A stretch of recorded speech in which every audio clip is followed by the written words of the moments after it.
le droit au bonheur. Quand on leur dit, j'ai sans relâche, dès l'appel du coq matinal, largement accompli ma tâche dans le grand œuvre social. Mais voilà que ma tête blanche se refroidit et qu'elle penche, comme un fruit qu'a mûri l'été. Ils vous répondent, prends courage, ton bras se refuse à l'ouvrage, nous te ferons la charité.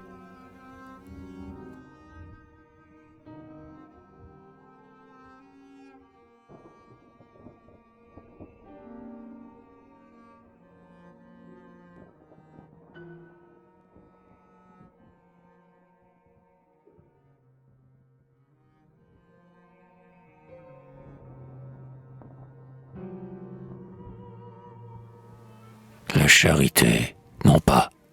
Nous sommes, sous la vaste clarté des cieux, debout comme les autres hommes, et nés de la femme comme eux.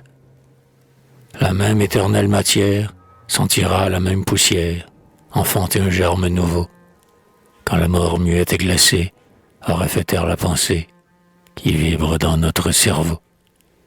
Qui donc a lu dans les étoiles que, sans jamais se reposer, le vent doit déchirer nos voiles, sur les écueils nous briser, qu'il faut la tempête à notre onde, qu'il a des êtres dans le monde, marqués au front pour le malheur, et qu'au moment où sur la terre, on boit le bonheur à plein verre, nous n'avons pas droit au bonheur. La nature, dans l'héritage qu'elle transmet au genre humain, nous accorda-t-elle en partage les seules ronces du chemin? Au soleil, chacun à sa place, le manteau d'un heureux qui passe offense notre nudité. La terre est la commune mère, et faire le monde à son frère, c'est nier la fraternité.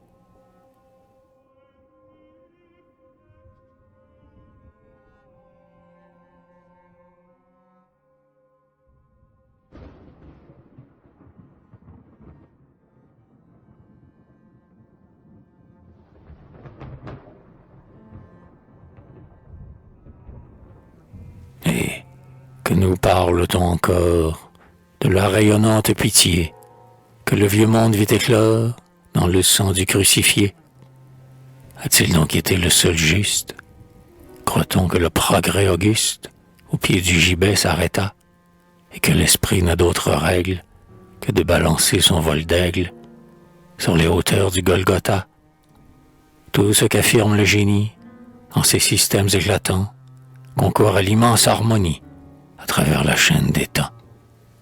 À chaque siècle, un Christ arrive, qui m'assied immortel convive au banquet de l'humanité.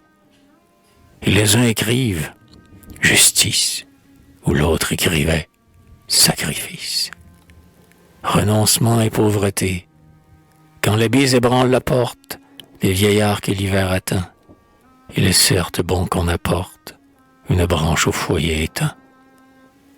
Il est bon que les jeunes filles laissent dans les pauvres familles des manteaux de bure et des draps, et que Vincent de Paul surgisse, doux précurseur de la justice, avec des enfants dans les bras. Mais à quoi bon sur les problèmes rêver, la tête dans les mains? À quoi bon bâtir des systèmes dans le granit des droits humains? À quoi bon pour la République tomber comme un héros antique dans le roulement des tambours, si la charité s'éternise sous le sceptre d'or de l'Église, et s'il a des pauvres toujours?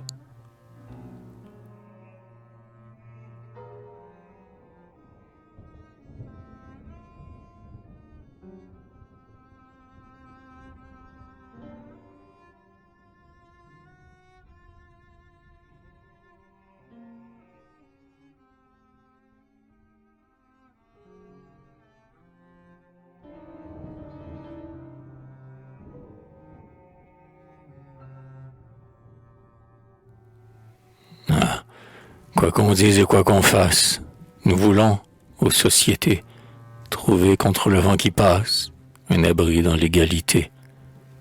Comme les heureux et les sages, nous voulons, sous les verts ombrages, écouter le chant d'un oiseau, nous faire un bonheur sans mélange, et nous aussi, dans de beaux langes, endormir nos fils au berceau.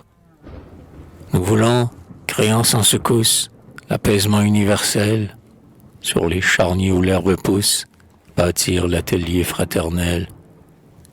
Nous voulons l'aurore nouvelle, l'amour ouvrant partout son aile, le ciel plus doux, l'homme meilleur, et dans l'existence éphémère, ce qu'on appelle la chimère de notre siècle travailleur. Nous voulons aimer, chanter, vivre, vider les coupes de l'espoir, apprendre à lire dans le livre de la science et du devoir. Et nous voulons, qui nous épousent, en rêver de rendre jalouses les étoiles des firmaments, que dans le reflet des dentelles s'illuminent aussi pour elles des couronnes de diamants.